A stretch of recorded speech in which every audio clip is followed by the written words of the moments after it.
नमस्कार मित्रांनो, लाडकी बहीण योजनेमध्ये सगळ्यात मोठी बातमी आलेली आहे। आता वसुली सुरू झालेली आहे।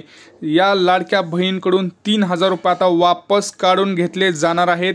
आता ह्याच्यामध्ये नेमकं कोणाकडून वापस पैसे घेतले जाणार आहेत ह्या सगळ्यांची माहिती आपण या व्हिडिओमध्ये पाहणार आहोत। तर व्हिडिओ संपूर्ण बघा, व्हिडिओ खूप महत्त्वाचा होणार आहे।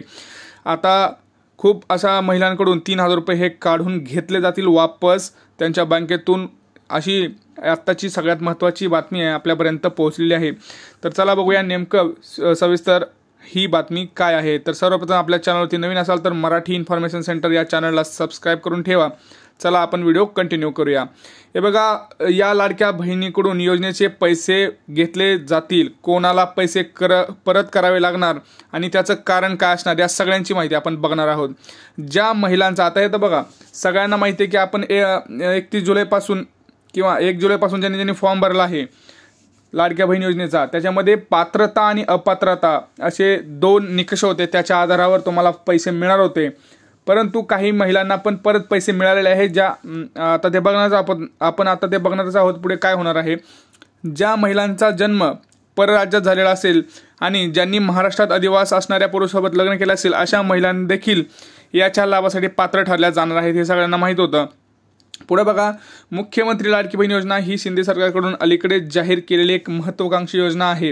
ही योजना मध्य प्रदेश राज्य शासनाच्या धर्तीवर सुरू करण्यात आलेली आहे। यासाठी पात्र ठरणाऱ्या महिलांना दरमहा 1500 रुपये दिले जाणार आहेत, हे सगळ्यांना माहिती आहे। आणि म्हणजे काय, एका महिलेला एका वर्षात 18000 रुपयांचा लाभ हे मिळणार आहे।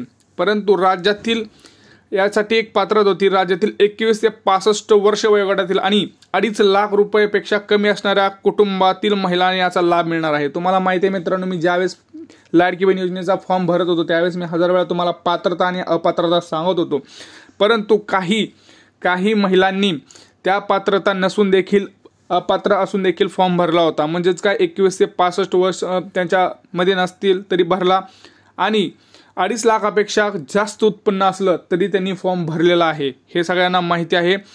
तुम्हाला माहिती होतं की याची निकष आहेत, बरोबर। ज्यांच्याकडे पिवळं किंवा केशरी रेशन कार्ड आहे त्यांनाच हे मिळणार होतं, हे पण तुम्हाला माहिती आहे। पुढे बघा, विवाहित, विधवा, घटस्फोटित, परित्यक्ता आणि निराधार महिला या पात्र ठरणार होत्या, ह्या पण तुम्हाला माहिती आहे। म्हणजेच काय, कुटुंबातील एक अविवाहित महिला देखील याचा लाभ मिळणार होतं।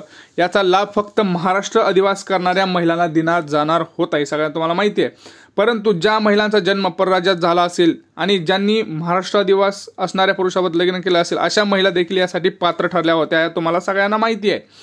परंतु आता पुढे काय झालंय बघा, महत्त्वाचं म्हणजे काय, ज्यांनी हे फॉर्म 1 जुलैपासून अर्ज भरले जात असून ते 30 सप्टेंबरपर्यंत भरले जाणार आहेत, हे सगळ्यांना माहिती आहे। ह्याची घोषणा सुद्धा करण्यात आलेली होती।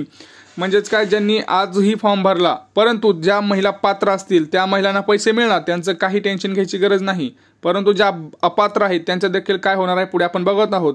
महत्त्वाचं म्हणजे ज्यांनी जुलै आणि ऑगस्ट महिन्यात अर्ज सादर केले होते, ज्यांचे या कालावधीत अर्ज मंजूर झाले आहेत अशा पात्र महिलांना जुलै आणि ऑगस्ट महिन्याचे अर्ज सादर केलेत, यांना या 2 महिन्याचे 3000 रुपये हे सरकारकडून देण्यात आले होते। तुम्हाला सगळ्यांना माहिती आहे, आपल्याला 14, 15, 16, 17 ऑगस्टला सगळ्यांना जवळपास 3000 रुपये अकाउंटमध्ये आले होते। आता याच्यामध्ये पात्र असो किंवा अपात्र असो अशा महिलांना पैसे हे मिळाले गेले होते, परंतु सगळ्यांना माहिती आहे मित्रांनो, कोण पात्र आहे आणि कोण अपात्र आहे। ज्यावेळेस आपण फॉर्म भरतो आपल्या स्वतःला माहीत आहे की आपण खरंच पात्र आहोत का, आपण खरंच इन्कम टॅक्स भरत आहोत का, इन्कम टॅक्स आपण भरतोय तरी पण आपण फॉर्म भरतोय, हे सगळ्यांना माहिती आहे। किंवा आपला 2.5 लाखापेक्षा जास्त उत्पन्न आहे तरी देखील फॉर्म भरलेला आहे। एक विवाहित, एक अविवाहित असं सांगूनही घरातल्या प्रत्येक स्त्रीनं फॉर्म भरलेला असेल, अशा काही बाबी पुढे समोर आलेल्या दिसल्या आहेत। त्याच्याबद्दलची संपूर्ण माहिती आपण बघा पुढे काय होणार आहे। अशातच आता या योजनेसंदर्भात एक नवीन अपडेट समोर आलेला आहे। माहिती मिळाल्यानुसार या योजनेअंतर्गत अपात्र असूनही ज्या महिला लाभ घेत आहेत अशा महिला, त्यांना सगळं माहिती आहे, त्यांना कुटुंबाची आपली परिस्थिती सगळी माहिती आहे। अपात्र असून देखील या महिलांनी या योजनेचा लाभ घेतलेला आहे, अशा महिलांकडून या योजनेचे पैसे वसूल केली जाणार आहे। लक्षात घ्यायचं आहे, शासनाने याच्याबद्दलचा जी आर काढलाय, कारण स्वतः मुख्यमंत्र्यांनी सांगितलं होतं की कुणीही फसवणूक केली तर खपवून घेतली जाणार नाही। ज्या महिला पात्र असतील त्याच महिलांना फॉर्म भरायचा आहे। परंतु काय केलं आहे, अशा काही घटना समोर आलेल्या आहेत ज्या महिला अपात्र असून देखील त्यांना पैसे गेले, परंतु ज्या खरंच पात्र महिला आहेत त्यांना मात्र पैसे आलेले नाहीत।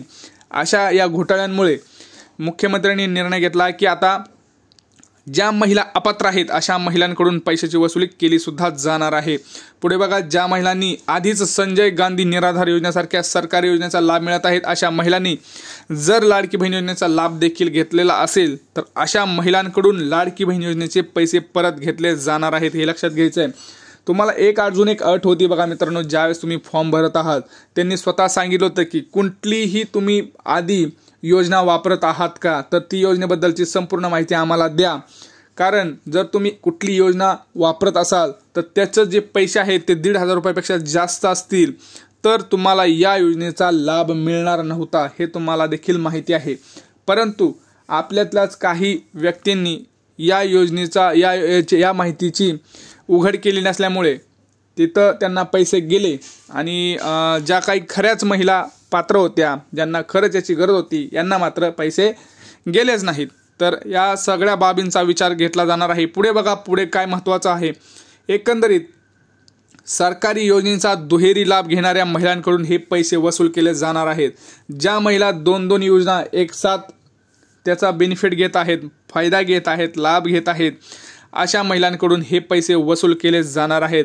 खरे तर ज्या महिलांना संजय गांधी निराधार योजनेसारख्या योजनेच्या माध्यमातून आधीच आर्थिक सहाय्य मिळते अशा महिला यासाठी अपात्र ठरतात, असंही त्यांनी सांगितलं आहे। आता पुढे बघा, महत्त्वाची बातमी काय आहे, पण अशा अपात्र महिलांकडून लाडकी बहीण योजनेचा लाभ उचलला असल्याचा प्रकार राज्यातील वेगवेगळ्या भागांमधून समोर आलेला आहे। यामुळे आता अशा अपात्र महिलांकडून या योजनेचा पैसे वसूल केले जाणार आहेत, हे सगळ्यांना माहिती आहे। त्यामुळं लक्षात घ्यायचं आहे, आता तुम्हा सगळ्यांना माहिती आहे आपलं स्वतःचं काय आहे, आपण काय केलेलं आहे, स्वतः सगळ्यांना माहिती आहे की आपण खरंच पात्र होतो का या योजनेसाठी, की आपण अपात्र असताना देखील आपण फॉर्म भरलेला आहे, याची सगळ्यांनी एकदा स्वतः चौकशी करून घ्यावी। दुसरीकडे काही लाडकी बहीण योजनेचा पात्र लाभार्थ्यांच्या खात्यात जुलै आणि ऑगस्ट महिन्याचे पैसे जमा झाल्यानंतर बँकेच्या माध्यमातून सुद्धा पैसे काटलेल्याची घटना पुढे आलेली आहे। त्याच्याबद्दल सुद्धा वारंवार महाराष्ट्र सरकारने त्यांना सूचना दिलेल्या आहेत की ज्यांनी या योजनेचा फॉर्म भरला आणि ज्यांना त्यांच्या बँकेमध्ये पैसे नसतील, परंतु 3,000 रुपये हे पडले असतील योजनेचे, परंतु बँकेने मेंटेनन्सच्या कारणामुळे हे पैसे कापले असतील तर त्यांना पैसे वापस करावे, असं देखील सरकारी आपले महाराष्ट्राच्या मुख्यमंत्र्यांनी वारंवार त्यांना आदेश दिलेले आहेत। तर बरोबर आहे मित्रांनो, जर खरंच कोणी पात्र असेल, जर खरंच कोणी लाभार्थी असेल तर त्यालाच या योजनेचा लाभ मिळाला पाहिजे, हे आपल्या सगळ्यांना माहिती आहे। कारण जे कोणी इन्कम टॅक्स भरत आहेत तर त्यांना काही या योजनेची गरज नाही, असंही आपल्याला म्हणता येईल। आता बघूया पुढे काय होतंय, पुढे काही नवीन बातम्या येतात, काही मोठ्या बातम्या येतात, त्याच्याबद्दलची संपूर्ण माहिती आपण मराठी इन्फॉर्मेशन सेंटर या चॅनलवरती देत असतो। तर सर्वप्रथम आपल्या चॅनलला सबस्क्राईब करून ठेवा मित्रांनो, व्हिडिओला जास्तीत जास्त लाईक आणि जास्तीत जास्त शेअर करा। तुमच्या याच्यामध्ये प्रश्न असतील तर तुम्ही कमेंट सेक्शनमध्ये नक्की कळवा। भेटूया पुढच्या व्हिडिओमध्ये, तोपर्यंत जय महाराष्ट्र।